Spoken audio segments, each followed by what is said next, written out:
These are the things that you can do to instantly 10x your damage output. And I'm not just gonna go through the obvious stuff like, oh, get higher levels, right? It will be my own personal experience of what are the crucial steps that I've just taken and it instantly just pops. My damage just shot up. So hopefully it'll help you out. The first thing we have to go through in order to do more damage will be your team building. I'm gonna attempt to switch your entire paradigm about team buildings, okay? In Wuthering waves, rather than saying someone's a healer or just rigid supporter that either buffs or heal and do nothing else, you need to think of these two roles as people who can do everything nearly. So you should assess your team comp with 3 roles. Do you have a main DPS, a battery support, and a healer support? Let me first explain what 3 of these roles mean. The healer support is only 2 characters, is Verina or Jiyan. Only both of them are the dedicated healers and they can both buff and do even a little bit of damage for you too. The battery support here are characters that can charge up their concerto or alt energy very quickly. They can still do damage as well like Sanhua and still buff your next DPS. And then with the main DPS, which is the most rigid one, all they do is do a lot of damage, which, you know what, that's all they gotta do. To give you a better picture, here's some gameplay. Here I have a Verina that's charging up her concerto energy rather quickly. Once it's full, it is swapped to a Sanhua, which ults and instantly uses her E. That way she builds 2 walls of ice in front of her. I then instantly use her fourth circuit, which is a charged attack, to break those 2 walls and attack the enemy. This will give me extra concerto energy, which, as you can see, her concerto energy is already nearly full. Once it is full, we instantly swap in Lingyang, which is the main DPS that will stay on the field the longest. He's now fully buffed up and all he gotta do is to ult, get his fourth circuit and attack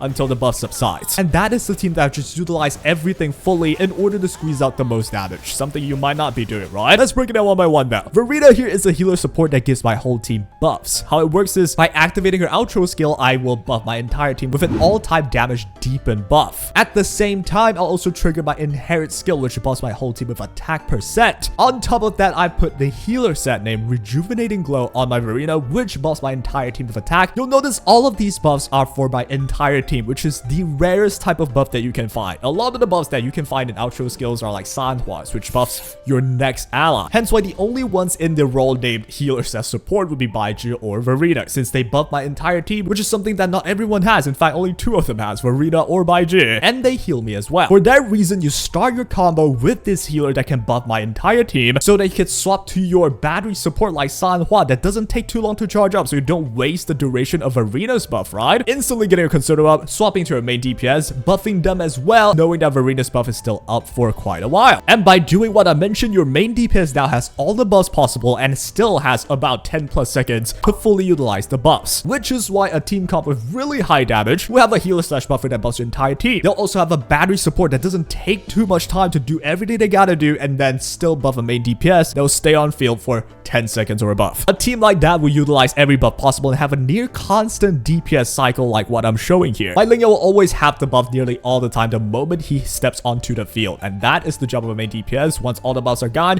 you go back to your supports, charge them up again, get your ulti in, get your main DPS on field for the longest time as well. And that is honestly a summarized advice. That is one of the ways that if you try right now, you'll find your DPS just shooting way up. And moving on with my second point, it is time to understand a bit about the combat. Again, I'm trying to not make this an obvious list of tips like, oh, you gotta evade, guys. Oh, parry is good for you. Which is why when this tip here, which a common mistake that I see a lot of people do, is attacking way too long with one character. And you might think that's obvious, but no. Your perception of attacking too much as a character is a guy legit just has one person on field for 20 seconds. I genuinely think if you have a character on for like 10 seconds, it's already long enough. And in some cases, we're charging up concerto energy for your whole team. You want to swap like nearly every 3 seconds. But allow me to explain. A lot of the times, especially after your ult finishes, your character will be nearly spent. You've used all of the skills and ulti, and after using your echo, which is the final button you can really click before spamming basic, it is time to swap out. That just means someone else should have their skill or echo ready to be used. Once you swap them, then you don't want to stay in too long either, especially in a phase where you're trying to charge up your ulti again. Use your skill, use your echo, swap to another one. Repeat everything again. So that is a general tip. You want to swap more, right? You know, it's still pretty obvious. This next step that you can take is something you might not know yet. I just told you to try and swap your characters more, but there is a way during the swap to even squeeze in more damage in there. For this, we'll have a gameplay of encore in the background. Say you start a charged attack with encore and instantly swap out, you'll see that encore will still be on the field. And if you let her continue charging, she'll do her damage before despawning. During this entire time where she's on the field and you're not controlling her, she is immortal. She cannot take damage. She's just there, do her damage, and she'll leave without taking damage. A little bit unrealistic, but it is what it is. Applying that idea for all other characters, you want to make sure before before you swap out, you want to do any animation. The easiest one actually are echo animations. If you just finished your ult, you used all your skill already, and you have an echo, it is time to swap out. So the moment you click on an echo, swap to your ally, the echo will finish their animation first, except for some that needs you to do left clicks. Those one will just instantly disappear, and honestly it's just about knowing what echoes to use. And in some cases where you can't avoid having an echo that could just despawn on swap out, then you should just use, say, a charge attack for encore, swap to someone else, keep your damage output out, and still have an encore do that final bit of damage by swapping out. You can go even further by having encore do a charge attack, swap to someone, do everything that they have to do like skills, echoes, and maybe even another charge attack,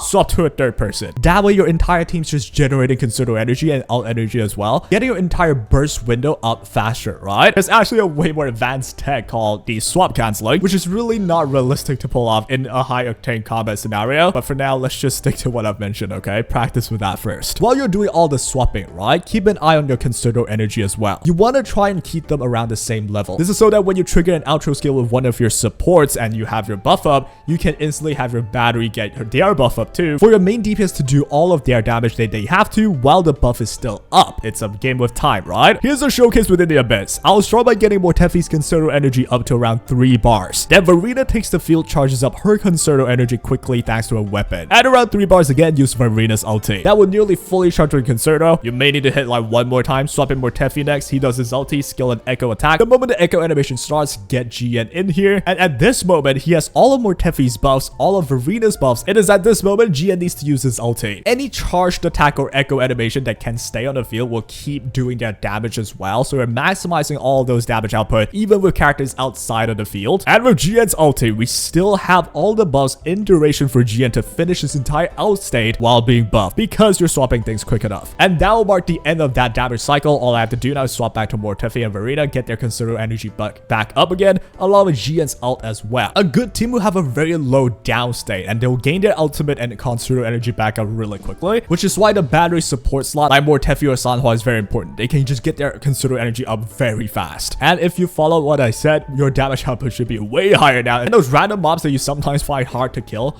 dies a lot quicker. This is honestly the challenging part about Wuthering Waves, because everyone has different gimmicks, different fort circuit as well. Someone's charged attack, someone's skill. You need to master their timing in order to craft a good team out for them. I only show you 2 examples that I think is decent. It's not even perfect yet, I don't think, but honestly if you followed through so far, your damage should already be way higher than before. The next point here, we have the echo sets. This is quite obvious, but we'll try and break down the things that you might not know about it yet. But if you've watched my guides before, I've told you that even on day 1 you should be farming some echo sets already. Even if you're not doing them, you need to get higher union level, which should include first time clearing a world boss. Defeating world bosses, some mobs and elites as well, can drop echoes for you. And the main thing here to understand is that if you reach level 90 for data bank level, your characters will now have a 12 cost limit. Equipping any echoes will take costs. The higher the class of your echo, the higher the cost it takes for you to equip. Honestly, the entire topic of echo will need to be another video because it's quite deep, but I want to summarize the important things that you might not be familiar with yet. You want to completely utilize the 12 costs with a combination of 5 different echoes, which is the maximum that you can equip. And there are 2 strong ways for you to equip this. In fact, these should only be the 2 ways that you equip anyone. The first combination I have here is you start with a 4 cost echo and then a 3-3-1-1 for a total of 12. This will be the most common combination for nearly every character, with the only different one being the thunder set. With the thunder set, you want 4-4-1-1-1 instead. Reason being, it's the only set that has 2 types of echoes with the cost of 4. Every other type has only 1 type of echo with a cost of 4. And with 5 echoes, each with their stats as well, with the set even that gives you even more stats. If you're a newer player that hasn't farmed them yet, you should at least get the correct stats in. In order to do that, it's very easy. Go into your data bank, find a gallery, choose whichever set that you want to build for your characters, and hunt down all of the enemies. Once you get echoes for them, try and construct your combination of echoes, with DPS having damage related echoes like crit rate, crit damage, elemental damage, attack as well. But don't sweat about it too much. I just want you to construct the set to instantly get more damage in, because some of them buffs your attack, some of them buffs your elemental damage. You do not want to upgrade any of the echoes, especially at the start, because they're not gold. The only echoes you should really be able to upgrade will be the gold ones, because those are the ones that are end game and resources are scarce. You don't want to waste them on green or blue ones. And I want to specifically focus on these 2 sets here for supports, right? The Moonlit Clouds for sub DPS or support, and the Rejuvenating Glow for your healers. You need to get a set of this for your supports, plus an elemental set for, say, your Havoc damage dealer and Dungeon. You instantly do so much more damage damage because of the sheer amount of buffs they give. Rejuvenating Glow and the Cloud set, they both buff your damage dealer. Plus the elemental set for your own damage dealer, that's a lot of damage you're missing out on just because you don't put the right sets in, right? And it doesn't even take too much time. Just by exploring the world, you probably have a set of 5 already of Rejuvenating Glow or something. And lastly, one of the most obvious point of weapons. You want good weapons to do more damage. Crazy, I know. But jokes aside though, I want to more so focus on these support weapons. For supports, especially something like Variation, it gives you Concerto energy, which is really important for you to get your damage cycle to be smoother. My Verina in the showcases is using Variation, which gets her Concerto energy faster, meaning I get to max my Concerto earlier to get my damage cycle going. So if you truly have nothing for your support, I would even suggest you go for the blue weapon here that gives you ult energy. These will be mainly for support or healer. It's not so for a DPS. For DPS, just go for whichever that can give you most damage, right? I'm not gonna list down what everyone is in this video, but